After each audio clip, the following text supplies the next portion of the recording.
Hello everyone and welcome back to my channel. I am Vinita Soni, your chemistry educator. Students, previous video में हमने coordination compound का part first complete किया था. I hope you like the previous video. आज के इस particular video में हम coordination compound के बचे हुए portion को complete करेंगे.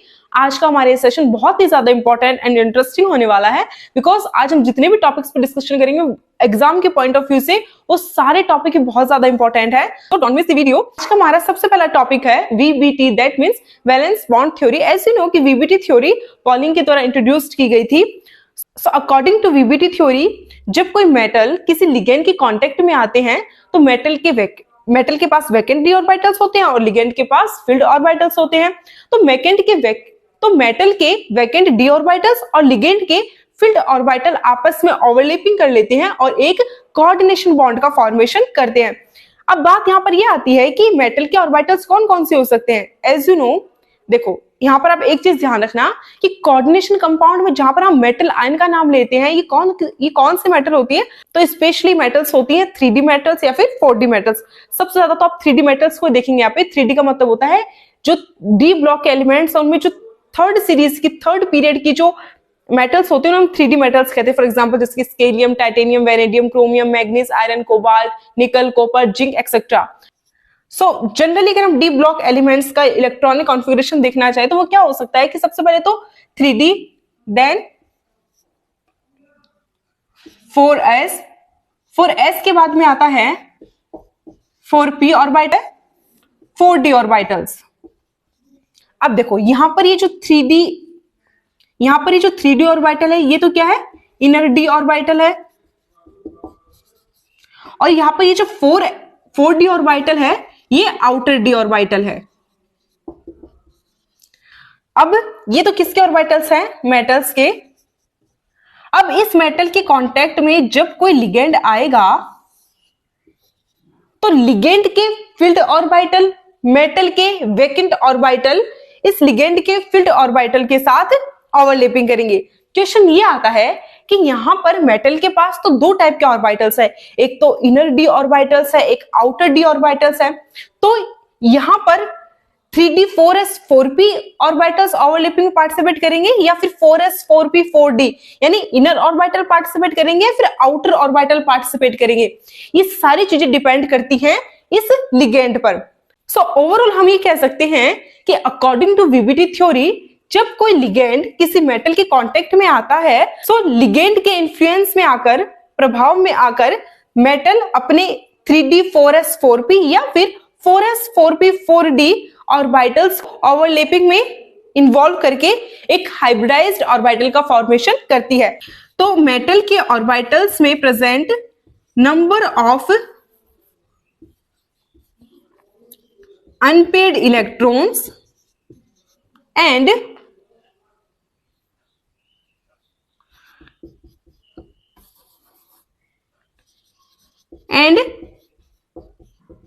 coordination number decides the geometry and hybridization of the coordination compound. That means central metal ion के पास जितने number of unpaired electron present होते हैं प्लस उसका जो कोऑर्डिनेशन नंबर है, कोऑर्डिनेशन नंबर का मतलब होता है कि मेटल से डायरेक्ट कितने लिगेंड जुड़े हुए हैं. सो ये एक्चुअल में उस मेटल आयन का हाइब्रिडाइजेशन एंड उसकी ज्योमेट्री डिसाइड करती है. फॉर एग्जांपल अगर किसी मेटल के लिए कोऑर्डिनेशन नंबर 2 है तो उसकी ज्योमेट्री होगी लीनियर, हाइब्रिडाइजेशन होगा sp. अगर कोऑर्डिनेशन नंबर 3 है तो ज्योमेट्री होगी ट्राइएंगुलर प्लेनर, हाइब्रिडाइजेशन होगा sp2. अगर कोऑर्डिनेशन नंबर 4 है उस कंडीशन में हमारे पास दो क्राइटेरिया बनते हैं, या तो ज्योमेट्री टेट्राहेड्रल हो या फिर ज्योमेट्री स्क्वायर प्लेनर हो. अगर ज्योमेट्री टेट्राहेड्रल होती है तो उस केस में हाइब्रिडाइजेशन sp3 होता है और अगर ज्योमेट्री स्क्वायर प्लेनर होती है तो उस कंडीशन में हाइब्रिडाइजेशन dsp2 होता है. अगर कोऑर्डिनेशन नंबर 6 है तो उस कंडीशन में हमारे पास दो क्राइटेरिया बनते हैं. वो दो क्राइटेरिया कौन कौन से हैं, देखो दोनों ही केस में कोऑर्डिनेशन नंबर अगर 6 होता है तो हाइब्रिडाइजेशन चाहे कैसा भी हो, ज्योमेट्री कैसी होगी, ऑक्टाहेड्रल. अगर इनर डी ऑर्बिटल हाइब्रिडाइजेशन में पार्टिसिपेट कर रहे हैं तो हाइब्रिडाइजेशन होगा D2sp3। अगर आउटर डी ऑर्बिटल हाइब्रिडाइजेशन में पार्टिसिपेट कर रहे हैं तो उस कंडीशन में ज्योमेट्री, उस कंडीशन में हाइब्रिडाइजेशन होगा sp3d2। सो लेट्स सी कि किस टाइप से ये लिगेंड्स इन कोऑर्डिनेशन कंपाउंड की ज्योमेट्री को, इनके हाइब्रिडाइजेशन को अफेक्ट करते हैं। एज यू नो कि लिगेंड की नेचर इलेक्ट्रॉन डोनेटिंग होती है, दैट मींस लिगेंड का काम ही होता है मेटल आयंस को इलेक्ट्रॉन डोनेट करना। तो लिगेंड की इसी नेचर के बेस पर हम लिगेंड्स को मोस्टली टू टाइप्स में, टू पार्ट्स में क्लासिफाई करते हैं। लिगेंड्स अपनी इलेक्ट्रॉन डोनेटिंग नेचर के बेस पे टू टाइप्स के होते हैं। First is strong electron donating ligand. ध्यान रखना कि लिगेंड का काम क्या होता है, इलेक्ट्रॉन डोनेट करना, और ये किसको इलेक्ट्रॉन डोनेट करते हैं, मेटल आयन को। सो इस इनकी इलेक्ट्रॉन डोनेटिंग नेचर के बेस पर ही ये लिगेंड टू टाइप्स के होते हैं। फर्स्ट इज ऐसे लिगेंड्स जो स्ट्रांगली इलेक्ट्रॉन डोनेट कर सकते हैं, ऐसे लिगेंड को हम स्ट्रॉन्ग इलेक्ट्रॉन डोनेटिंग लिगेंड भी कहते हैं, ऐसे लिगेंड्स को हम स्ट्रॉन्ग इलेक्ट्रॉन डोनेटिंग लिगेंड कहते हैं, या फिर इन्हें शॉर्ट में हम स्ट्रॉन्ग लिगेंड्स भी कह सकते हैं, strong field ligand. And second, ऐसे लिगेंड्स जो वीकली इलेक्ट्रॉन डोनेट करते हैं, ऐसे लिगेंड्स को हम वीक इलेक्ट्रॉन डोनेटिंग लिगेंड्स कहते हैं, या फिर शॉर्ट में हम इसे वीक फील्ड लिगेंड या वीक लिगेंड भी कहते हैं। Is that clear? चलिए यहां तक आपको समझ में आया। सो ऐसा भी हो सकता है कि भाई कोई लिगेंड, ठीक है, उसकी नेचर है इलेक्ट्रॉन डोनेट करने की, तो ये क्या मतलब हुआ कि वो स्ट्रांगली इलेक्ट्रॉन डोनेट करेगा या फिर वीकली इलेक्ट्रॉन डोनेट करेगा? ये बात थोड़ी कम समझ में आई, तो आपको यहाँ पे कंफ्यूज नहीं होना है, ध्यान से सुनो। कोई लिगेंड स्ट्रांगली इलेक्ट्रॉन डोनेट कब कर सकता है, जब उसकी इलेक्ट्रोनेगेटिविटी क्या हो, लो हो। ठीक है, अगर किसी एटम की, किसी कंपाउंड की इलेक्ट्रोनेगेटिविटी कम है तो वो इजीली इलेक्ट्रॉन डोनेट कर सकता है। ठीक है, तो ऐसे लिगेंड्स को हम कहते हैं स्ट्रॉन्ग इलेक्ट्रॉन डोनेटिंग लिगेंड। तो ध्यान रखना कि जो स्ट्रॉन्ग इलेक्ट्रॉन डोनेटिंग लिगेंड्स होते हैं, इनकी इलेक्ट्रोनेगेटिविटी थोड़ी कम होती है। ऐसा नहीं कहेंगे कि बहुत ही कम होगी, पर थोड़ी कम होगी। जबकि जो वीक इलेक्ट्रॉन डोनेटिंग लिगेंड है, तो वीक इलेक्ट्रॉन डोनेटिंग लिगेंड ऐसे लिगेंड्स होते हैं जिनकी इलेक्ट्रोनेगेटिविटी बहुत ज्यादा हाई होती है, हाईली इलेक्ट्रोनेगेटिव एटम्स होते हैं ये। अब जिन एटम की इलेक्ट्रोनेगेटिविटी बहुत ही ज्यादा है, अब इलेक्ट्रोनेगेटिव एटम तो इजीली इलेक्ट्रॉन डोनेट नहीं करेगा, उसकी तो कैपेसिटी होती है, उसकी तो टेंडेंसी होती है इलेक्ट्रॉन लेने की, ना कि इलेक्ट्रॉन देने की। ओके, सो यहां पर ऐसे लिगेंड्स क्या करेंगे कि इलेक्ट्रॉन डोनेट तो करना पड़ेगा उनको, पर वीकली करेंगे, यानी बहुत ही वीक रूप में करेंगे, वीक रूप से करेंगे, मतलब बहुत ही वीकली करेंगे। तो ऐसे लिगेंड्स को हम वीक इलेक्ट्रॉन डोनेटिंग लिगेंड कहते हैं। शॉर्ट में इन्हें स्ट्रॉन्ग लिगेंड और वीक लिगेंड्स के नाम से जाना जाता है। सो लेट्स सी कि स्ट्रॉन्ग लिगेंड के एग्जांपल क्या क्या हैं। So for example cyanide, carbonyl, ethylene diamine, ammonia, isothiocyanate, bipyridine, ये जितने भी आपको यहाँ पर लिगेंड्स दिख रहे हैं, ये सारे क्या होते हैं, स्ट्रॉन्ग लिगेंड्स होते हैं। ये सारे स्ट्रॉन्ग लिगेंड की कैटेगरी में आते हैं। जबकि वाटर और सारे halogens, fluorine, chlorine, bromine, thiocyanate, sulphide ions, ये सारे वीक फील्ड लिगेंड्स होते हैं, यानी ये सारे क्या होते हैं, वीक लिगेंड्स की कैटेगरी में आते हैं। तो ये वहां पर इलेक्ट्रॉन्स की पेयरिंग कर देते हैं। क्या कर देते हैं, इलेक्ट्रॉन्स की पेयरिंग, इस प्रकार से। तो स्ट्रॉन्ग लिगेंड की प्रेजेंस में इलेक्ट्रॉन्स की क्या हो जाती है, पेयरिंग हो जाती है। सो स्ट्रॉन्ग लिगेंड की प्रेजेंस में इलेक्ट्रॉनों की पेयरिंग हो जाती है। वेयर एज अगर लिगेंड वीक हो, उस कंडीशन में इलेक्ट्रॉनों की पेयरिंग नहीं होती, no pairing of electron, that means इलेक्ट्रॉनों की पेयरिंग नहीं होती। वहां पर इलेक्ट्रॉन आपको कैसे मिलेंगे, सिंगल्स मिलेंगे सारे। पर तो एक्चुअली ऐसा क्या होता है कि स्ट्रॉन्ग लिगेंड की प्रेजेंस में तो इलेक्ट्रॉनों की पेयरिंग हो जाती है ऑर्बिटल्स में, जबकि वीक लिगेंड्स की प्रेजेंस में इलेक्ट्रॉनों की पेयरिंग नहीं होती। Let's see. तो चलिए इस चीज को बहुत ही सिंपल तरीके से समझने की कोशिश करते हैं। तो फॉर एग्जांपल हमारे पास ये कुछ डी ऑर्बिटल्स है। ये किसके डी ऑर्बिटल्स है, मेटल के डी ऑर्बिटल्स हैं। और अब इन मेटल के कांटेक्ट में कौन आ रहे हैं, लिगेंड कितने टाइप के, दो टाइप के, strong ligand and week ligand. अब देखो स्ट्रॉन्ग लिगेंड अगर मेटल के कांटेक्ट में आ रहा है, तो ऐसे नो, ऐसा मान के चलो कि भाई एक क्लासरूम है, ये कोई क्लासरूम है जिसमें यहाँ पर ये स्टूडेंट्स बैठे, ये स्टूडेंट्स बैठे हुए हैं, ठीक। किसी क्लास में कोई ना कोई स्टूडेंट्स ऐसा होता है जो स्ट्रांग होता है, ठीक है, यानी जिसकी कुछ ज्यादा ही चलती क्लास में, वो अपनी कुछ ज्यादा ही मतलब वहां पे चलाता है क्लास के अंदर। तो अगर इन ऑर्बिटल्स, तो अब ये स्ट्रॉन्ग स्टूडेंट्स यहाँ पे आया, इसने कहा कि चलो भाई सीट खाली करो, यहाँ से हटो, यहाँ से। तो अब बेचारे सारे के सारे डर गए इस स्ट्रॉन्ग लिगेंड से, ठीक है। स्ट्रॉन्ग लिगेंड से ये सारे के सारे डर गए, तो इन्होंने क्या की, इसके लिए यहाँ से सीट खाली कर दी। ये उठ के यहाँ पे आ गया इलेक्ट्रॉन, और ये स्टूडेंट्स उठ के यहाँ पे आ गया। तो यहां से ये दो ऑर्बिटल्स वेकेंट हो गए, ठीक है। लेकिन अगर उसी क्लासरूम में कोई वीक स्टूडेंट्स आ जाए और वो उनसे कहे कि यार प्लीज मुझे थोड़ी सीट चाहिए, मुझे प्लीज थोड़ी सीट दे दो बैठने के लिए, तो वीक की बात कौन सुनता है? स्ट्रॉन्ग की बात तो सभी सुन लेते हैं।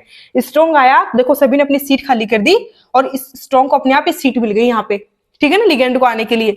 बट यहाँ पर अगर इसी कंडीशन में कोई वीक लिगेंड आए और कहे कि भाई मुझे थोड़ी सीट दे दो बैठने के लिए, तो वीक की बात आज के जमाने में कौन सुनता है? वीक को तो कोई नहीं मानता कुछ है, इसको कहेंगे तो हट यहाँ से, हम नहीं देंगे तेरे को सीट। इन्होंने एक भी सीट खाली नहीं की, ठीक है। तो स्ट्रॉन्ग लिगेंड की प्रेजेंस में तो इलेक्ट्रॉन्स ने क्या कर ली, पेयरिंग कर ली, पर वीक लिगेंड के प्रेजेंस में तो इलेक्ट्रॉनों की पेयरिंग नहीं हुई ना। पेयरिंग का मतलब दो इलेक्ट्रॉन एक साथ आ जाना। तो स्ट्रॉन्ग लिगेंड के प्रेजेंस में तो इलेक्ट्रॉनों की पेयरिंग हो जाती है, जबकि वीक लिगेंड की प्रेजेंस में इलेक्ट्रॉनों की पेयरिंग नहीं होती।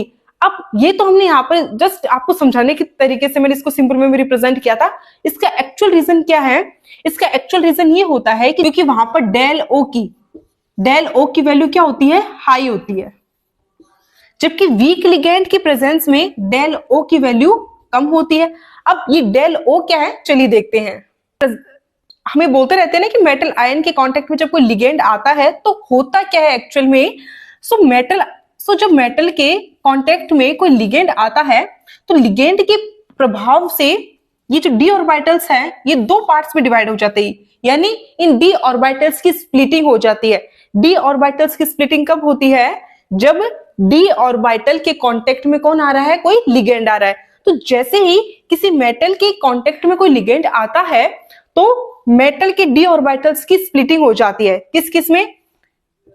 T2G में एंड EG में। अभी T2G EG क्या है, कैसे स्प्लिटिंग हुई, सब पढ़ेंगे हम इसी वीडियो में, आगे पढ़ेंगे CFT में डिटेल से। यहां पर जस्ट आप फॉर एग्जांपल समझिए एक बार इसको। तो लिगेंड के आने से डी ऑर्बिटल कितने पार्ट्स में डिवाइड हो गए? 2 पार्ट्स में। 3 ऑर्बिटल्स का एक सेट बन गया, 2 ऑर्बिटल्स का एक सेट बन गया, यानी T2G में और EG में डिवाइड हो गए।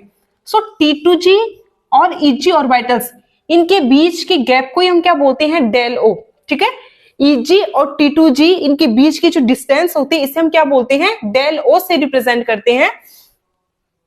अब देखो, अगर मेटल के कांटेक्ट में कोई स्ट्रॉन्ग लिगेंड आ रहा है तो उसके लिए डेल ओ की वैल्यू हमेशा क्या होती है, ज्यादा होती है। अगर लिगेंड कैसा हो, वीक लिगेंड हो, तो स्प्लिटिंग तो लिगेंड के प्रेजेंस में होगी, बट स्ट्रॉन्ग के प्रेजेंस में तो EG और T2G एक दूसरे से बहुत दूर दूर चले जाते हैं, यानी डेल ओ की वैल्यू ज्यादा आ जाती है, इन दोनों के जो डिफरेंस ज्यादा आ जाता है। उस कंडीशन में स्प्लिटिंग इतनी ज्यादा नहीं होती, T2G और EG ऑर्बिटल्स ज्यादा दूर दूर तक नहीं भागते हैं, पास पास में रहते हैं, तो इनके लिए डेल ओ की वैल्यू क्या हो गई, कम हो गई। इतना समझ में आया? ठीक है। अब देखो, अब इलेक्ट्रॉन जब इसमें भरे जाएंगे तो एज यू नो हुंड के अकॉर्डिंग इलेक्ट्रॉन्स पहले ऑर्बिटल्स को हाफ फिल करो देन उसका फुल फिल करो, ठीक है, ऐसा ही तो होता है। तो सबसे पहले इलेक्ट्रॉन्स नीचे के ऑर्बिटल्स में भरे जाते हैं। अब नीचे के ऑर्बिटल हाफ फिल हो गए, अब इलेक्ट्रॉन्स में जाएंगे ऊपर के ऑर्बिटल्स में। बट आप देख सकते हो कि यहाँ पर T2G और EG यानी D के इन दोनों ऑर्बिटल्स की डिस्टेंस क्या हो गई, बहुत ज्यादा हो गई। अब इलेक्ट्रॉन्स के पास इतनी एनर्जी नहीं है, इतनी सफिशिएंट एनर्जी नहीं है कि वो यहाँ पर इस EG ऑर्बिटल्स में जा सके, इतनी एनर्जी नहीं है। तो अब 4 इलेक्ट्रॉन जब आएगा, 4th इलेक्ट्रॉन, तो वो कहां पे आएगा, वो यहां पे आएगा। 5 इलेक्ट्रॉन यहाँ पे, 6 इलेक्ट्रॉन यहाँ पे। ये इलेक्ट्रॉन्स ऊपर क्यों नहीं गए, क्योंकि यहाँ पर T2G और EG के बीच का गैप क्या हो गया, बहुत ज्यादा।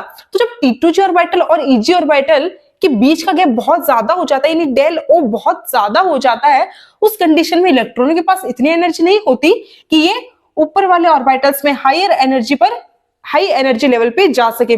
उस कंडीशन में ये नीचे वाले ऑर्बिटल्स में ही इलेक्ट्रॉनों की पेयरिंग कर लेते हैं। अब ये इलेक्ट्रॉन नीचे वाले ऑर्बिटल में भरे गए, दैट मींस यहाँ पे इलेक्ट्रॉन्स की क्या हो गई, पेयरिंग हो गई। इतना समझ में आ रहा है ना आपको? अब देखो, वही अगर अपन वीक लिगेंड के केस में देखें तो वीक लिगेंड के केस में T2G EG ऑर्बिटल्स जो है इनके बीच की डिस्टेंस इतनी ज्यादा नहीं है, ठीक है। तो अगर 3 इलेक्ट्रॉन तब तो यहां पर भरे गए, अब 4th इलेक्ट्रॉन आएगा तो इनके बीच का गैप इतना ज्यादा नहीं है, इलेक्ट्रॉन के पास इतनी सफिशिएंट एनर्जी होती है कि वो इतने गैप को पार करके अगर 4th इलेक्ट्रॉन आता तो वो ऊपर जा सके। यहां पर इलेक्ट्रॉन्स की पेयरिंग नहीं हो पा रही ना, यानी नो पेयरिंग। तो यही रीजन है कि अगर स्ट्रॉन्ग फील्ड लिगेंड होते हैं तो उस कंडीशन में डेल ओ की वैल्यू ज्यादा होती है और इलेक्ट्रॉन की पेयरिंग हो जाती है। जबकि वीक फील्ड लिगेंड होते हैं तो उस कंडीशन में डेल ओ की वैल्यू कम होती है और इलेक्ट्रॉनों की पेयरिंग नहीं होती। ऐसे कॉम्प्लेक्सेस को हम इनर ऑर्बिटल कॉम्प्लेक्सेस कहते हैं, क्योंकि यहां पर इलेक्ट्रॉन कहां भरे गए हैं, इनर ऑर्बिटल में। इन्हीं को हम लो स्पिन कॉम्प्लेक्स भी कहते हैं। लो स्पिन क्यों कहा? स्पिन का मतलब होता है सिंगल इलेक्ट्रॉन। क्या यहाँ पर आपको सिंगल इलेक्ट्रॉन दिख रहा है? नहीं दिख रहा ना। तो जब इलेक्ट्रॉनों की पेयरिंग हो जाती है तो वहां पर सिंगल इलेक्ट्रॉन नहीं बचता ना, दैट मींस स्पिन कैसी हो गई? लो हो गई, यानी अनपेड इलेक्ट्रॉन क्या हो गया? पर या तो बचे ही नहीं है, बचे तो फिर या तो ऐसी कंडीशन में अनपेड इलेक्ट्रॉन बचते नहीं है, और अगर बचता भी है तो वो एक या फिर तो कंडीशन है कि एक ही इलेक्ट्रॉन बचेगा, अनपेड 1 या फिर 2। सो इनको लो स्पिन भी कहा जाता है कॉम्प्लेक्सेस, या फिर इन्हें स्पिन पेयर्ड कॉम्प्लेक्सेस भी कहा जाता है। ये किनको कह रहे हैं अपन? ऐसे कॉम्प्लेक्सेस को जिनमें इलेक्ट्रॉनों की पेयरिंग हो जाती है, ठीक है। और ऐसा कब होता है? जब लिगेंड कैसा हो? स्ट्रॉन्ग हो। अब जस्ट इसका उल्टा कर दीजिए, वीक लिगेंड जहां पर इलेक्ट्रॉनों की पेयरिंग नहीं होती, तो ऐसी कंडीशन में बनने वाले कॉम्प्लेक्सेस को हम बोलते हैं आउटर ऑर्बिटल कॉम्प्लेक्सेस। इन्हीं को हाई स्पिन कॉम्प्लेक्सेस भी कहा जाता है। हाई स्पिन मतलब यहाँ पर अनपेड इलेक्ट्रॉन क्या होते हैं? नंबर में ज्यादा होती हैं। और इन्हें स्पिन फ्री कॉम्प्लेक्सेस भी कहा जाता है। स्टूडेंट्स, इन्हें स्पिन फ्री कॉम्प्लेक्सेस इसलिए कहा जाता है क्योंकि इनमें स्पिन कैसी है? फ्री है। दैट मीन्स यहाँ पर इलेक्ट्रॉनों की पेयरिंग नहीं हुई है। आई होप यहां तक आपको क्लियर है एकदम सारी चीजें। तो चलिए फिर देखते हैं कि कैसे हम एग्जाम्पल से इन चीजों को समझ सकते हैं। सो फटाफट से सबसे पहले लिगेंड की स्ट्रेंथ का ऑर्डर देखते हैं कि कौन से लिगेंड्स तो स्ट्रॉन्ग की कैटेगरी में आएंगे, कौन से वीक की। सो स्टूडेंट्स, सबसे ज्यादा स्ट्रॉन्ग लिगेंड कौन सा होता है? कार्बोनिल, देन उससे कम साइनाइड, उससे कम इथिलीन डाइअमीन, उससे कम अमोनिया। तो आपको ये जो ऊपर वाले लाइंस में जितने भी लिगेंड्स दिख रहे हैं वो सारे कौन सी कैटेगरी के हैं? स्ट्रॉन्ग फील्ड लिगेंड है। एंड वाटर, ऑक्सिलेटो, हाइड्रोक्साइड आयन, सारे हेलोजेंस, ये सारे किस कैटेगरी में आते हैं? ये सारे आते हैं वीक लिगेंड्स की कैटेगरी में। तो लेट्स सी कि एग्जांपल्स में उनको कैसे यूज में लेंगे। तो हमने यहाँ पर एक एग्जांपल लिया है, हेक्साअमाइन कोबाल्ट थर्ड आयन। वीबीटी है तो क्या निकालेंगे? हाइब्रिडाइजेशन। हाइब्रिडाइजेशन किसका निकाला जाता है? सेंट्रल मेटल आयन का। सेंट्रल मेटल आयन कौन सी? यहाँ पर कोबाल्ट।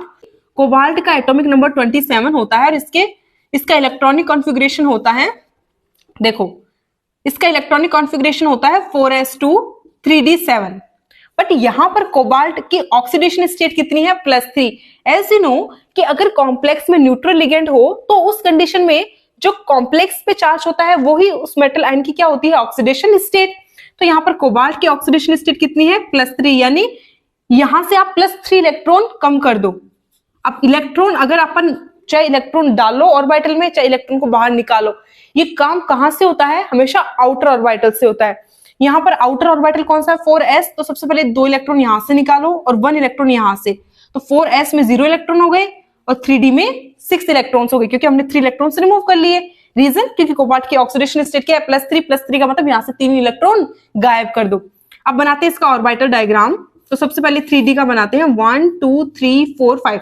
3d में ये 5 ऑर्बिटल्स हो गए, ये 4s, ये 4p। अब इसमें इलेक्ट्रॉन फिल कीजिए। सबसे पहले सभी में 1 इलेक्ट्रॉन फिल करो, पहले ऑर्बिटल को हाफ फिल करो, उसके बाद में एक्स्ट्रा इलेक्ट्रॉन आता है वो भरो। तो ये हो गए टोटल कितने इलेक्ट्रॉन? 6 इलेक्ट्रॉन। लिगेंड कैसा है? अमोनिया। तो ये तो कोबाल्ट +3 का इलेक्ट्रॉनिक ऑर्बिटल डायग्राम, मतलब ये तो यहाँ पर कोबाल्ट +3 का ऑर्बिटल एक तरह से कॉन्फ़िगरेशन है। अब अमोनिया लिगेंड के प्रेजेंस में इसका ऑर्बिटल कॉन्फ़िगरेशन क्या होगा वो देखते हैं। एज यू नो कि अमोनिया कैसा लिगेंड है? स्ट्रॉन्ग लिगेंड है। स्ट्रॉन्ग लिगेंड है तो इलेक्ट्रॉन्स की क्या हो जाएगी? पेयरिंग। ध्यान रखना, स्ट्रॉन्ग लिगेंड के प्रेजेंस में इलेक्ट्रॉन्स की पेयरिंग हो जाती है। पेयरिंग कैसी होगी, ये इलेक्ट्रॉन यहां आ जाएगा और ये इलेक्ट्रॉन यहां इसके पास, तो यहां पर 2 इलेक्ट्रॉन्स हो गई और यहां पर भी 2 इलेक्ट्रॉन्स। इन टोटल 6 इलेक्ट्रॉन थे, वो 6 इलेक्ट्रॉन इन 3d ऑर्बिटल्स में आ गए। अब यहाँ पर ये 2d ऑर्बिटल क्या हो गया, वैकेंट। आपको पता है कि मेटल इलेक्ट्रॉन डोनेट करेगा तो खाली ऑर्बिटल्स में करेगा, वैकेंट में। अब मेटल के पास कितने अमोनिया है, यहाँ पर 6। कितने अमोनिया यहाँ पर 6, तो 1 2 3 4 5 6, ये 6 ऑर्बिटल में अमोनिया इलेक्ट्रॉन डोनेट कर देगा और इनके साथ कोऑर्डिनेशन बॉन्ड बना लेगा। तो हाइब्रिडाइजेशन कौन सा हो गया, D2। कितने डी ऑर्बिटल पार्टिसिपेट कर रहे हैं, 2d ना, तो D2sp3। तो इसका हाइब्रिडाइजेशन हो जाएगा D2sp3। और अगर हाइब्रिडाइजेशन D2sp3 हो तो ज्योमेट्री कैसी होती है, ऑक्टाहेड्रल। सो स्टूडेंट्स, इस टाइप से हम क्या कर सकते हैं, लिगेंड के प्रभाव में इलेक्ट्रॉनों की पेयरिंग करवा करके, स्ट्रॉन्ग लिगेंड के प्रभाव में इलेक्ट्रॉन की पेयरिंग करवा के हाइब्रिडाइजेशन फाइंड आउट कर सकते हैं। इसी के बेस पर इसकी मैग्नेटिक प्रॉपर्टी भी देखी जा सकती है। देखो, अगर ऑर्बिटल में अनपेड इलेक्ट्रॉन है तब तो पैरामैग्नेटिक, पेड हो जाए सारे इलेक्ट्रॉन तो डायमैग्नेटिक। जैसा कि आप देख सकते हैं यहाँ पर सारे इलेक्ट्रॉन पेयर में है, इसलिए ये कॉम्प्लेक्स कैसा होता है, डायमैग्नेटिक होता है। बताओ, एग्जाम्पल फर्स्ट क्लियर आप लोगों के, तो फिर चले आगे। नेक्स्ट एग्जाम्पल है COF6 3-। लेट्स सी, देखो यहाँ पर अगर आप इसकी ऑक्सीडेशन स्टेट फाइंड आउट करोगे, 1 फ्लोरीन पे -1 चार्ज होता है, 6 पे -6, इधर जाएगा तो प्लस का 6 हो जाएगा, माइनस का 3 प्लस का 6 is equal to oxidation state कितनी आएगी, प्लस का 3। तो यहां पर कोबाल्ट कौन सी ऑक्सीडेशन स्टेट में है, +3 ऑक्सीडेशन स्टेट में है। और अभी हमने देखा कि अगर कोबाल्ट +3 ऑक्सीडेशन स्टेट में हो तो उसका इलेक्ट्रॉनिक कॉन्फ़िगरेशन होता है 3d6 4s0। तो फटाफट से ऑर्बिटल डायग्राम बना लेते हैं इनका।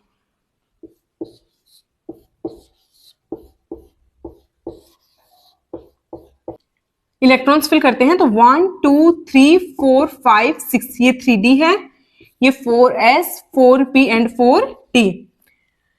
अब यहां पर क्या है, 6 लिगेंड आए भाई यहाँ पर, तो 6 लिगेंड के आने से क्या इफेक्ट पड़ेगा भाई यहाँ पर। सबसे पहले चेक करो कि लिगेंड कैसा है। जैसा कि आप देख सकते हैं कि यहाँ पर लिगेंड क्या है, फ्लोरीन। एज यू नो कि हेलोजेंस यानी फ्लोरीन, क्लोरीन, ब्रोमीन, ये तो सारे क्या होते हैं, वीक लिगेंड्स होते हैं। तो वीक लिगेंड की प्रेजेंस में तो इलेक्ट्रॉनों की पेयरिंग नहीं होगी, इलेक्ट्रॉन जैसे हैं वैसे के वैसे ही रहेंगे।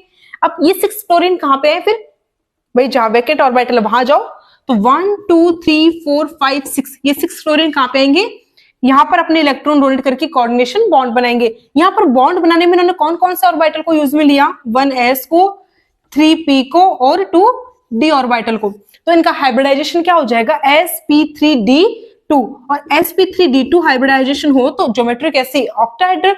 अगर बात करें इसकी मैग्नेटिक नेचर की, तो यहाँ पर अनपेड इलेक्ट्रॉन प्रेजेंट है ना, अगर मेटल आयन के पास अनपेड इलेक्ट्रॉन प्रेजेंट होते हैं तो उसकी मैग्नेटिक नेचर कैसी होती है, पैरामैग्नेटिक।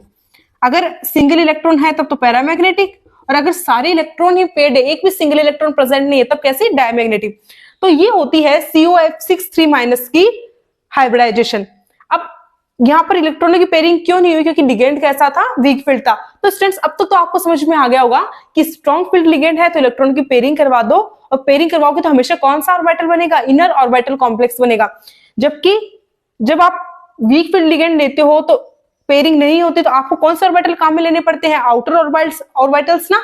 और आउटर ऑर्बिटल के केस में फिर हम इनको क्या कहते हैं, आउटर ऑर्बिटल कॉम्प्लेक्स कहते हैं। चलिए देखते हैं कुछ और एग्जांपल्स। सो अब देखते हैं कुछ square planar and tetrahedral cases. So NCERT में यहां से क्वेश्चन था कि NiCO4 एंड NiCl4 दोनों के केस में ही इनकी ज्योमेट्री टेट्राहेड्रल होती है, बट फिर भी इनके पास अनपेड इलेक्ट्रॉन डिफरेंट पाए जाते हैं। इसका रीजन क्या है, तो चलिए देखते हैं। देखो, सबसे पहले आपको किसका यहां पर सबसे पहले हम किसका हाइब्रिडाइजेशन फाइंड आउट करेंगे, निकल का। तो यहां पर निकल की ऑक्सीडेशन स्टेट क्या है, एक बात ध्यान रखना, कार्बोनिल है, वाटर है, अमोनिया, ये सारे कैसे लिगेंड्स होते हैं, न्यूट्रल लिगेंड्स होते हैं, इन पे कोई चार्ज नहीं होता। तो जब न्यूट्रल लिगेंड प्रेजेंट हो प्लस कॉम्प्लेक्स पे भी कोई चार्ज नहीं है, तो इसकी ऑक्सीडेशन स्टेट कितनी आएगी, 0। x + 0 = 0। ओके, ओवरऑल कितनी आ रही ऑक्सीडेशन स्टेट निकल की, 0 आ रही है। तो निकल का इलेक्ट्रॉनिक कॉन्फ़िगरेशन होता है 3d8 4s2, बिकॉज निकल की ऑक्सीडेशन स्टेट 0 है। तो यहाँ पर हम कोई भी इलेक्ट्रॉन कम नहीं करेंगे, जो जैसा है वैसा वैसे यहाँ पे लिखेंगे। तो सबसे पहले 3d में 8 इलेक्ट्रॉन भरते हैं, 1 2 3 4 5 6 7 8। 4s में कितने 2 इलेक्ट्रॉन्स, ये 3d है, ये 4s 4p और ये 4d। अब देखिए तो कि कार्बोनिल एक स्ट्रॉन्ग लिगेंड है, और सबसे ज्यादा स्ट्रॉन्ग लिगेंड कौन सा होता है, कार्बोनिल होता है। तो स्ट्रॉन्ग लिगेंड के प्रेजेंस में इलेक्ट्रॉन्स की क्या हो जाती है, पेयरिंग। कैसे होगी पेयरिंग, ये इलेक्ट्रॉन उठ के यहां आ जाएगा और ये इलेक्ट्रॉन उठ के यहां, मतलब इन इलेक्ट्रॉन्स ने क्या कर ली, यहाँ पे पेयरिंग कर ली। तो इस प्रकार से इलेक्ट्रॉन्स की क्या हो गई, पेयरिंग हो गई। एंड हमारे पास वैकेंट ऑर्बिटल्स कितने बच गए, 1s 3p। टोटल कितने कार्बोनिल को ऐड करना है, 4 को ना, तो 1 2 3 4, यहाँ पर 4 कार्बोनिल ऐड हो जाएंगे और हाइब्रिडाइजेशन क्या हो जाएगा, sp3। हाइब्रिडाइजेशन sp3 हो तो ज्योमेट्री कैसी होती है, टेट्राहेड्रल। तो यहाँ पर NiCO4 में निकल की ज्योमेट्री क्या होती है, टेट्राहेड्रल, और इसका हाइब्रिडाइजेशन होता है sp3। स्टूडेंट्स जनरली तो ये देखा जाता है कि अगर स्ट्रॉन्ग फील्ड लिगेंड हो तो इलेक्ट्रॉन की पेयरिंग होने पर इनर ऑर्बिटल कॉम्प्लेक्सेस बनते हैं, बट यहाँ पर इनर ऑर्बिटल कॉम्प्लेक्सेस नहीं बन रहे। रीजन क्या है, क्योंकि यहाँ पर डी ऑर्बिटल्स ऑलरेडी क्या हो चुका है, पूरी तरह से भर चुका है इलेक्ट्रॉन से। तो यहाँ पर अब 4s और 4p ऑर्बिटल्स यही हाइब्रिडाइजेशन पार्टिसिपेट करेंगे और कैसा कॉम्प्लेक्स बनाएंगे, sp3, that means tetrahedral complexes. लेकिन अगर बात करें यहाँ पर, अगर हम CO की जगह, और बिकॉज इसमें सारे इलेक्ट्रॉन पेयर्ड है तो इसकी नेचर कैसी हो जाएगी, डायामैग्नेटिक। लेकिन अगर हम यहाँ पर CO की जगह Cl4 2- ले लें तो यहाँ पर आप देख सकते हैं कि निकल की ऑक्सीडेशन स्टेट कितनी है, +2। जब ऑक्सीडेशन स्टेट +2 हो तो यहां से आप क्या करो, 2 इलेक्ट्रॉन्स को गायब कर दो। यहां से 2 इलेक्ट्रॉन्स को गायब करोगे तो ये इलेक्ट्रॉन्स यहां से हट गए। अब इलेक्ट्रॉनिक कॉन्फ़िगरेशन क्या है, बस यही है हमारे पास। एज यू नो कि ये तो निकल +2 का इलेक्ट्रॉनिक कॉन्फ़िगरेशन होता है। जब इसके कांटेक्ट में 4 क्लोरीन लिगेंड आएंगे, क्लोरीन कैसा होता है, हैलोजन से नहीं, तो वीक फील्ड लिगेंड है।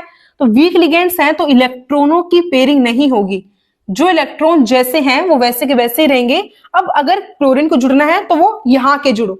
सो यहाँ पर कितने क्लोरीन है, 4 क्लोरीन आकर ऐड हो जाएंगे तो हाइब्रिडाइजेशन क्या हो जाएगा, sp3, और ज्योमेट्री कैसी हो जाएगी, टेट्राहेड्रल। जहां निकल टेट्रा कार्बोनिल के केस में एक भी अनपेड इलेक्ट्रॉन प्रेजेंट नहीं था, यानी स्पीशीज कैसी थी, डायमैग्नेटिक थी।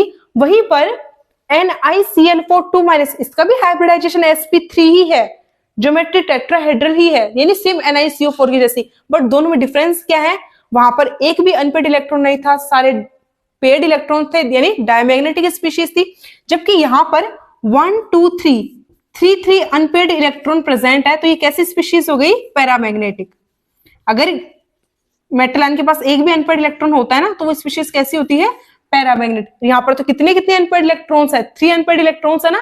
सो इस क्वेश्चन का आंसर आप कैसे बताओगे कि NiCO4 एंड NiCl4 दोनों का हाइब्रिडाइजेशन sp3, दोनों की ज्योमेट्री टेट्राहेड्रल होने के बावजूद भी इनमें number of unpaired electron different होते हैं। इसका रीजन ये है कि NiCO4 में प्रेजेंट कार्बोनिल लिगेंड एक स्ट्रॉन्ग लिगेंड होता है, जिसकी प्रेजेंस में इलेक्ट्रॉन्स की पेयरिंग हो जाती है, जिससे वहां पर एक भी अनपेड इलेक्ट्रॉन नहीं बचता। वेयर एज NiCl4 में क्लोरीन एक वीक फील्ड लिगेंड होने की वजह से यहाँ पर इलेक्ट्रॉन्स की पेयरिंग नहीं होती, इसलिए यहाँ पर 3 अनपेड इलेक्ट्रॉन बचे, इसलिए यहाँ पर 3 अनपेड इलेक्ट्रॉन रिमेन्स रह जाते हैं।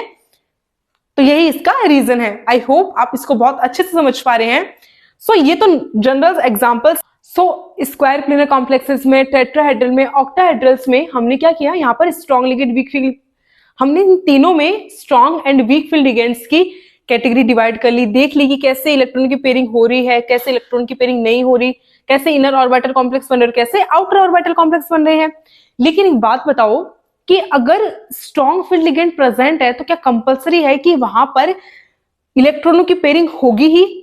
मोस्टली तो कंपलसरी होता है कि इलेक्ट्रॉनों की पेयरिंग होती है, लेकिन इलेक्ट्रॉनों की पेयरिंग के चक्कर में आप हुंड के रूल को ब्रेक नहीं कर सकते। कैसे, चलिए समझते हैं इस एग्जांपल से। और ये कहीं ना कहीं इसीलिए ये एग्जांपल एक इंपॉर्टेंट एग्जांपल बन जाता है, क्योंकि यहां पर ये थोड़ा डिफरेंट हमें एक्सप्लेनेशन दे रहा है। अब देखिए हमें क्या करना है, वीबीटी पढ़ रहे हैं तो हाइब्रिडाइजेशन निकालना है। हाइब्रिडाइजेशन किसका निकालते हैं, सेंट्रल मेटल आयन का। वेनेडियम यहाँ पर सेंट्रल मेटल आयन है, 23 इसका एटॉमिक नंबर होता है, और इसका इलेक्ट्रॉनिक कॉन्फ़िगरेशन होता है 3d3 4s2, ये इसका इलेक्ट्रॉनिक कॉन्फ़िगरेशन होता है। यहां पर आप देख सकते हैं वेनेडियम कौन से ऑक्सीडेशन स्टेट में है, +3 में। 2 इलेक्ट्रॉन यहां से निकाल दो आप और 1 इलेक्ट्रॉन यहां से, तो कितने बच गए, 3d, 2 इलेक्ट्रॉन इसके पास ओवरऑल बच गए। सबसे पहले 3d ऑर्बिटल बनाते हैं, देन 4s। 3d में 1 2 इलेक्ट्रॉन फिल कीजिए। अब वेनेडियम के साथ यहां पर कितने लिगेंड्स जुड़े हुए हैं, 6 लिगेंड, और लिगेंड कौन सा है, अमोनिया। यू नो दैट कि ammonia is a strong ligand. अब स्ट्रॉन्ग लिगेंड है तो इलेक्ट्रॉनों की क्या हो जानी चाहिए, फिर पेयरिंग हो जानी चाहिए ना, ये इलेक्ट्रॉन यहां पर आ जाना चाहिए। बट क्या ऐसा होता है? क्या आप में से कोई भी मुझे इसका आंसर बता सकता है कि ऐसा क्यों नहीं होता? उसका रीजन ये है कि पता है, माना कि यहाँ पर स्ट्रॉन्ग फील्ड लिगेंड है और स्ट्रॉन्ग फील्ड लिगेंड तो कहता है कि इलेक्ट्रॉनों की पेयरिंग कर दो, पर इलेक्ट्रॉनों की पेयरिंग करने का मतलब ये नहीं है कि हम हुंड के रूल को ब्रेक करेंगे। हुंड का रूल क्या है, हुंड ने मल्टीप्लिसिटी का रूल दिया था ना, इलेक्ट्रॉन मल्टीप्लिसिटी का, कि सबसे पहले आप जब किसी ऑर्बिटल में इलेक्ट्रॉन भर रहे हो तो पहले उस ऑर्बिटल को हाफ फिल्ड करो, जब वो हाफ फिल्ड हो जाए देन आप वहां पर इलेक्ट्रॉनों की पेयरिंग करवा के उसको फुल फिल्ड करो, ये बोला था हुंड ने। तो यहां पर तो ऑर्बिटल हाफ फिल्ड ही नहीं हुआ, तो जब तक ऑर्बिटल हाफ फिल्ड हुआ ही नहीं हम इलेक्ट्रॉनों की पेयरिंग नहीं करवा सकते, ठीक है। तो बिकॉज हमें स्ट्रॉन्ग फील्ड के चक्कर में हुंड के रूल को ब्रेक नहीं करना है, हम नहीं कर सकते, तो यहां पर इलेक्ट्रॉनों की पेयरिंग नहीं होगी। हाँ, कब होती, जब यहां पर ये ऑर्बिटल हाफ फिल्ड होता और एक्स्ट्रा इलेक्ट्रॉन, फॉर एग्जांपल अगर ऐसा होता ना यहां पर, उस कंडीशन में आपके पास ऑर्बिटल हाफ फिल्ड है, हाँ, तो अब आप क्या करवा सकते थे, इजीली इलेक्ट्रॉनों की पेयरिंग करवा सकते थे। बट लेकिन जब इलेक्ट्रॉन ही हमारे पास डी ऑर्बिटल में सिर्फ 2 हैं, यानी ऑर्बिटल अभी तक हाफ फिल्ड ही नहीं हुआ, तो इसको आप, तो यहां पर आप इसकी इलेक्ट्रॉन की पेयरिंग करवा ही नहीं सकते। इलेक्ट्रॉन की पेयरिंग करवाने के लिए कंडीशन क्या है कि पहले ऑर्बिटल हाफ फिल्ड होना चाहिए, उसके बाद में जो एक्स्ट्रा इलेक्ट्रॉन्स होते हैं उनकी प्रेजेंस में हम यहाँ पे इलेक्ट्रॉनों की पेयरिंग करवा सकते हैं। तो यहाँ पर इलेक्ट्रॉनों की पेयरिंग नहीं होगी तो हाइब्रिडाइजेशन कैसा होगा बताइए। कितने लिगेंड है, 6 अमोनिया लिगेंड है, तो 1 2 3 4 5 6, ये 6 अमोनिया लिगेंड यहाँ पर इलेक्ट्रॉन डोनेट करके बॉन्ड बना लेंगे और कौन सा हाइब्रिडाइजेशन शो करेंगे, D2sp3। ध्यान रखना कि यहां पर हाइब्रिडाइजेशन में ये डी ऑर्बिटल पार्टिसिपेट करेंगे, एक डी ऑर्बिटल क्या रहेगा, अनहाइब्रिडाइज्ड रहेगा यहाँ पर, ठीक है ना। ये डी ऑर्बिटल पार्टिसिपेट नहीं करेगा हाइब्रिडाइजेशन में, ये अनहाइब्रिडाइज्ड रहेगा, एंड बाकी के 2 डी ऑर्बिटल्स 1s और ये तीनों पी ऑर्बिटल्स पार्टिसिपेट करके D2sp3 हाइब्रिडाइजेशन शो करेंगे और इसकी ज्योमेट्री कैसी हो जाएगी, ऑक्टाहेड्रल। सो स्टूडेंट्स, अगर इस टाइप का कुछ यूनिक क्वेश्चन आता है तो आपको ध्यान रखना है, एग्जामिनर की मोर और एग्जामिनर का सबसे ज्यादा फोकस ऐसे क्वेश्चंस पे रहता है, क्योंकि स्टूडेंट्स क्या करते हैं, लिगेंड देखे कि स्ट्रॉन्ग फील्ड लिगेंड है तो चलो पेयरिंग करवा देते, ये नहीं देखते वो कि ऑर्बिटल हाफ फील्ड है या मतलब उसमें इलेक्ट्रॉनों का प्रेजेंस कैसा है, ठीक है। तो आपको इस चीज का ध्यान रखना है। तो अब इसमें नेक्स्ट टॉपिक आता है, देखो ध्यान से देखो, ध्यान से सुनना, वीबीटी में आप एक बहुत इंपॉर्टेंट टॉपिक पढ़ोगे, मैग्नेटिक मोमेंट, जहां से क्वेश्चंस पूछे जाते हैं। तो लेट्स सी कि मैग्नेटिक मोमेंट क्या होता है, उसको कैसे फाइंड आउट करते हैं। तो स्टूडेंट्स, यहां पर हम बात करेंगे स्पिन ऑनली मैग्नेटिक मोमेंट की, जिसका सिंबल होता है म्यू एस। म्यू तो रिप्रेजेंट करता है मैग्नेटिक मोमेंट को, एस रिप्रेजेंट करता है स्पिन, एस रिप्रेजेंट करता है यहाँ पर स्पिन को, यानी स्पिन ऑनली को। एक चीज आप ध्यान में रखना कि magnetic moment always and always unpaired electron के लिए निकाला जाता है। अगर किसी ऑर्बिटल में अनपेड इलेक्ट्रॉन प्रेजेंट है तो उसके लिए हम मैग्नेटिक मोमेंट फाइंड आउट कर सकते हैं। अगर किसी ऑर्बिटल में अनपेड इलेक्ट्रॉन प्रेजेंट ही नहीं है, यानी 0 अनपेड इलेक्ट्रॉन है, तो उसके लिए कभी भी मैग्नेटिक मोमेंट फाइंड आउट नहीं किया जाएगा। सो लेट्स सी कि स्पिन ऑनली मैग्नेटिक मोमेंट का फॉर्मूला क्या होता है। तो उसका फॉर्मूला होता है √n+2 बोर मैग्नेटॉन, Bm, यानी बोर मैग्नेटॉन क्या है, इसकी यूनिट है, और √n+2 इसका फॉर्मूला है, जहां पर n क्या है, नंबर ऑफ अनपेड इलेक्ट्रॉन। ध्यान से देखना, किसी भी स्पीशीज के लिए magnetic moment, spin only magnetic moment निकालने का फॉर्मूला होता है √n+2 bore magneton. Bore magneton इसकी यूनिट है, n यहां पर नंबर ऑफ अनपेड इलेक्ट्रॉन्स है। So let's find out magnetic moment for MnBr4 2-। सो ये क्वेश्चन एनसीईआरटी से लिया गया है डायरेक्ट। क्वेश्चन ये था कि MnBr4 2- का मैग्नेटिक मोमेंट डैश होता है, मतलब डैश मतलब बताऊंगी नहीं मैं अभी, पहले हम निकालेंगे। सो इसकी ज्योमेट्री क्या होनी चाहिए, ये क्वेश्चन था। तो लेट्स फाइंड आउट कि कैसे निकालेंगे। सबसे पहले मैग्नीज यहाँ पर कौन सी ऑक्सीडेशन स्टेट में है, +2। मैग्नीज 25 एटॉमिक नंबर होता है इसका, इलेक्ट्रॉनिक कॉन्फ़िगरेशन होता है 3d5 4s2। Mn2+ मतलब 2 इलेक्ट्रॉन आप यहां से हटा दो तो कितने बचेंगे, 3d5 1 2 3 4 5, ये 4s, ये 4p। So as you know कि ब्रोमीन वीक फील्ड लिगेंड है तो इलेक्ट्रॉनों की पेयरिंग होगी नहीं, तो 4 ब्रोमीन कहां कर जुड़ेंगे, इन sp3 से, तो हाइब्रिडाइजेशन हो जाएगा sp3 और ज्योमेट्री कैसी हो जाएगी, टेट्राहेड्रल। यहाँ पर कितने अनपेड इलेक्ट्रॉन्स हैं, यानी n की वैल्यू कितनी है, 5। सो पुट करते हैं यहाँ पर वैल्यू 5 + 2, 5 + 2 7, 7 5 सा 35।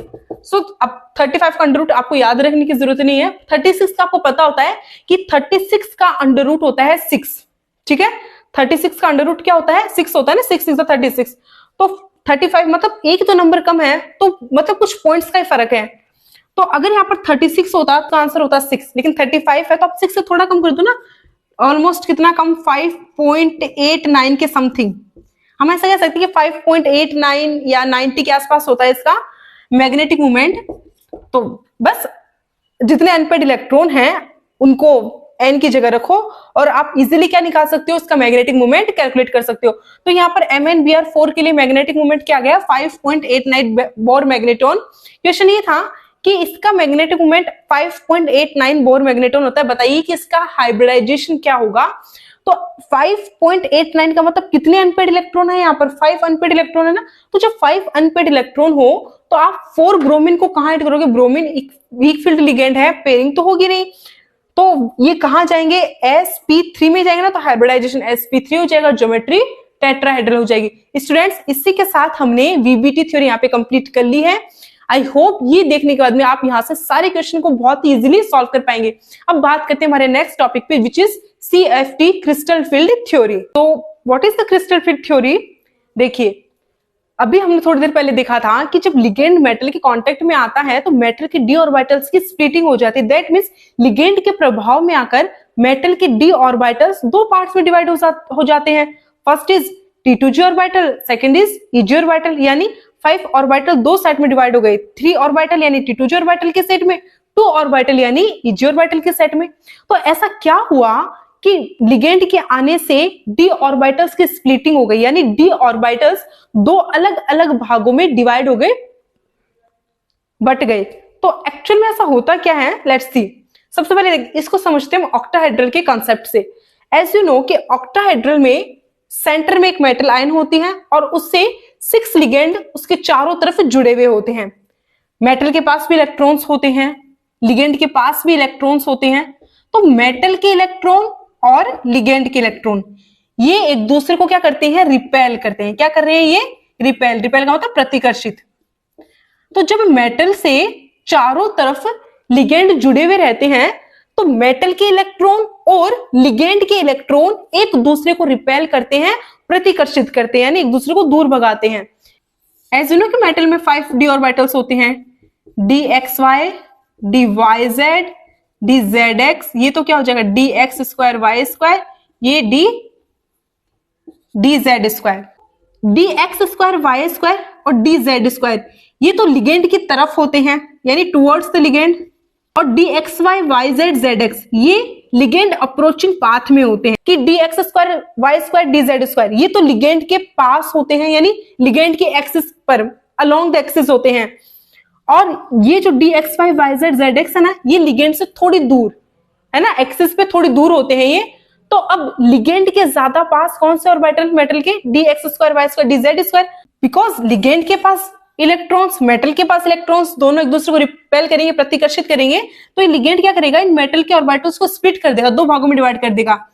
किनमें, T2g में और EG में।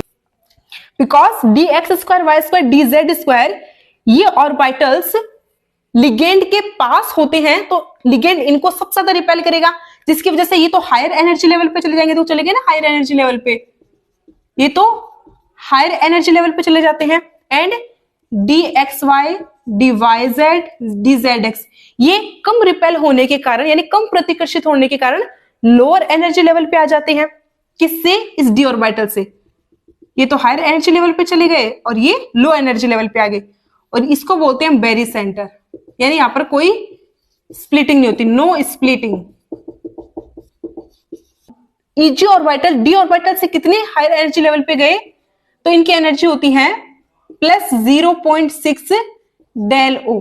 डेल ओ किसको रिप्रेजेंट कर रहा है, ओ का मतलब ऑक्टाहेड्रल, डेल का मतलब स्प्लिटिंग, यानी ऑक्टाहेड्रल में स्प्लिटिंग को।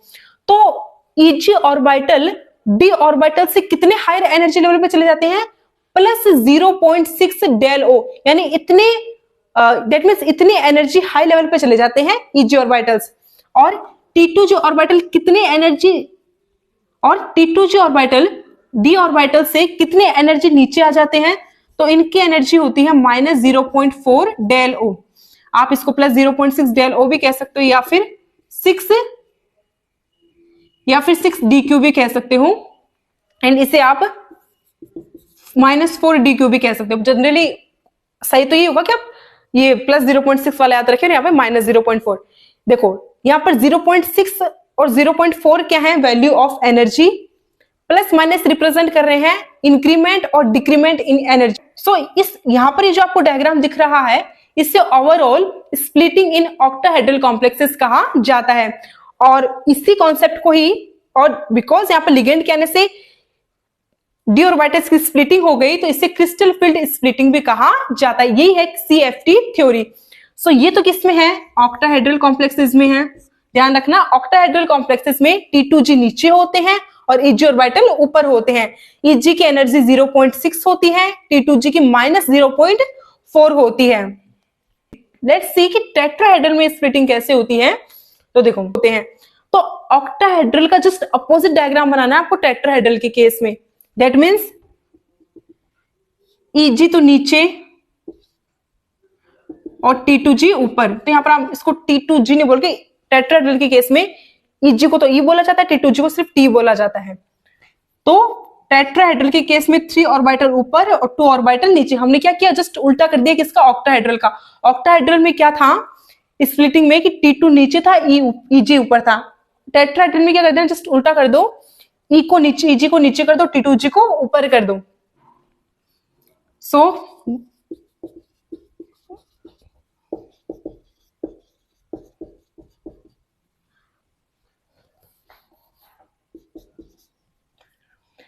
और ये रहा इनका बेरी सेंटर। ध्यान रखना, बेरी सेंटर 10 DQ के इक्वल होता है।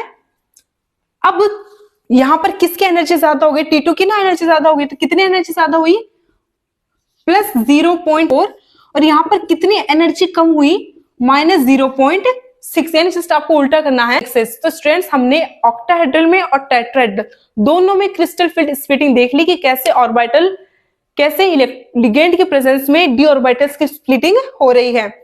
बस इतना सा ध्यान रखना है, ऑक्टाहेड्रल में तो T2G EG और टेट्राहेड्रल में EG T2G, इतना सा ध्यान रखना है।